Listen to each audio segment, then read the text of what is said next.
میری ماں مجھ سے اکثر پوچھتی تھی کہ بتاؤ جسم کا اہم ترین حصہ کون سا ہے۔ میں سال ہر سال اس کے مختلف جواب یہ سوچ کر دیتا رہا کہ شاید اب کہ میں صحیح جواب تک پہنچ گیا ہوں۔ جب میں چھوٹا تھا تو میرا خیال تھا کہ آواز ہمارے لیے بہت ضروری ہے، لہٰذا میں نے کہا امی میرے کان۔ انہوں نے کہا نہیں، دنیا میں بہت سے لوگ بہرے ہیں، تم مزید سوچو، میں تم سے پھر پوچھوں گی۔ بہت سے سال گزرنے کے بعد انہوں نے پھر پوچھا۔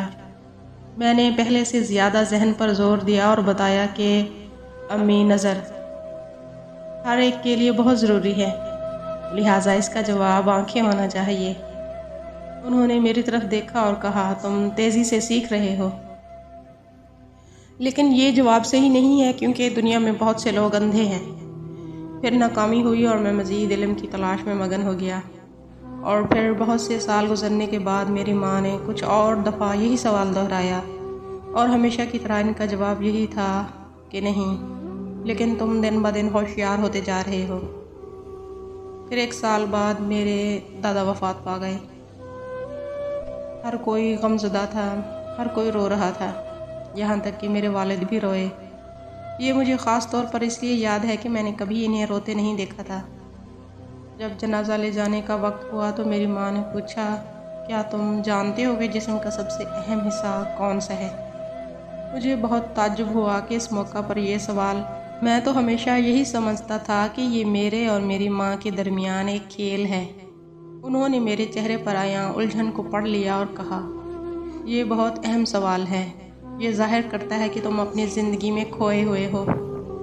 ہر وہ جواب جو تم نے مجھے دیا وہ غلط تھا، اور اس کی وجہ بھی میں نے تمہیں بتائی کہ کیوں، لیکن آج وہ دن ہے جب تمہیں یہ اہم سبق سیکھنا ہے۔ انہوں نے ایک ماں کی نظر سے مجھے دیکھا اور میں نے ان کی آنسوؤں سے بھری آنکھیں دیکھیں۔ انہوں نے کہا بیٹا، جسم کا اہم ترین حصہ کندھے ہیں۔ میں نے پوچھا کیا اس کی وجہ یہ ہے کہ انہوں نے میرے سر کو اٹھا رکھا ہے؟ انہوں نے کہا نہیں، اس کی وجہ یہ ہے کہ جب آپ کا کوئی پیارا کسی تکلیف میں رو رہا ہو تو یہ اس کے سر کو سہارا دے سکتے ہیں۔ ہر کسی کو زندگی میں کبھی نہ کبھی ان کندھوں کے سہارے کی ضرورت ہوتی ہے۔ میں صرف یہ امید اور دعا کر سکتی ہوں کہ تمہاری زندگی میں بھی وہ پیارے اور مخلص لوگ ہوں کہ ضرورت پڑنے پر جن کے کندھے پر تم سر رکھ کر رو سکو۔ یہ وہ وقت تھا کہ جب میں نے سیکھا کہ جسم کا اہم ترین حصہ خود غرض نہیں ہو سکتا، یہ دوسروں کے لیے بنا ہے، یہ دوسروں کے دکھ درد کا ساتھی اور ہمدرد ہے۔